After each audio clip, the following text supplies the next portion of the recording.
Assalamualaikum warahmatullahi wabarakatuh. Selamat pagi, siang, dan sore untuk kalian yang sedang belajar di rumah. Semoga kalian tetap diberi kesehatan dan perlindungan oleh Tuhan Yang Maha Esa. Pada kesempatan kali ini saya Ervanda Hadi Prasetyo selaku guru mata pelajaran Bahasa Indonesia.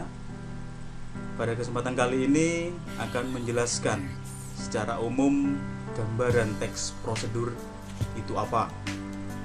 Mungkin di sini ada yang belum tahu teks prosedur itu apa. Nah, apa itu teks prosedur? Ada yang bilang langkah-langkah, ada yang bilang kiat-kiat menjadi sukses sebagai pengusaha bisa. Ada yang bilang tips, ada yang bilang resep. Oh, biasanya langkah-langkah atau prosedur itu ada di resep. Terus ada yang bilang petunjuk. Jadi teks prosedur kalau mau diringkas secara umum, teks prosedur adalah teks yang berisi cara atau langkah-langkah untuk melakukan kegiatan atau suatu hal.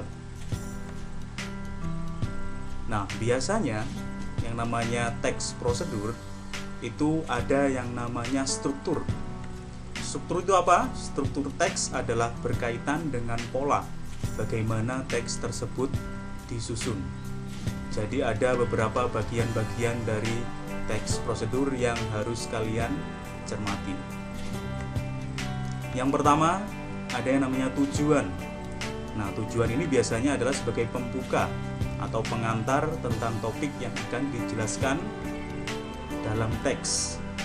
Jadi pembuka sebelum kalian masuk ke dalam langkah-langkah dari sebuah teks prosedur tersebut.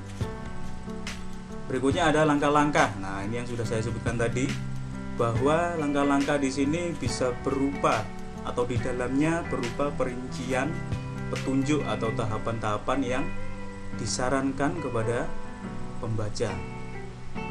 Lalu yang terakhir ada yang namanya penegasan ulang. Di sini isinya berupa harapan atau manfaat apabila petunjuk itu dijalankan dengan baik. Jadi itu adalah beberapa struktur teks dari prosedur. Berikutnya adalah tentang ciri-ciri teks prosedur. Yang pertama, ada yang namanya sistematis. Maksudnya sistematis ini apa? Yang namanya teks pasti harus terurut, ya. Jadi sistematis di sini harus terurut, terarah. Jadi tidak boleh sembarangan ketika menulis teks tersebut. Terus berikutnya ada terperinci cara dan waktu. Jadi cara-caranya ini tidak boleh kalian loncat-loncati, kalian skip. Nah, itu tidak boleh. Apalagi waktu yang kalian gunakan pada saat melakukan langkah-langkah tersebut itu kalian persingkat. Nah, itu tidak boleh. Karena nanti pasti akan merusak atau pasti akan mengurangi caranya. Berikutnya adalah kata kerja aktif. Nah, biasanya di sini berhubungan dengan kata kerja seperti buatlah dan lain sebagainya. Terus di sini juga ada kalimat imperatif atau perintah. Jadi lakukanlah dengan baik dan benar. Nah, itu salah satu contoh kalimat perintah. Berikutnya, dalam teks prosedur itu ada unsur-unsur kebahasaan. Yang pertama ada kata kerja imperatif.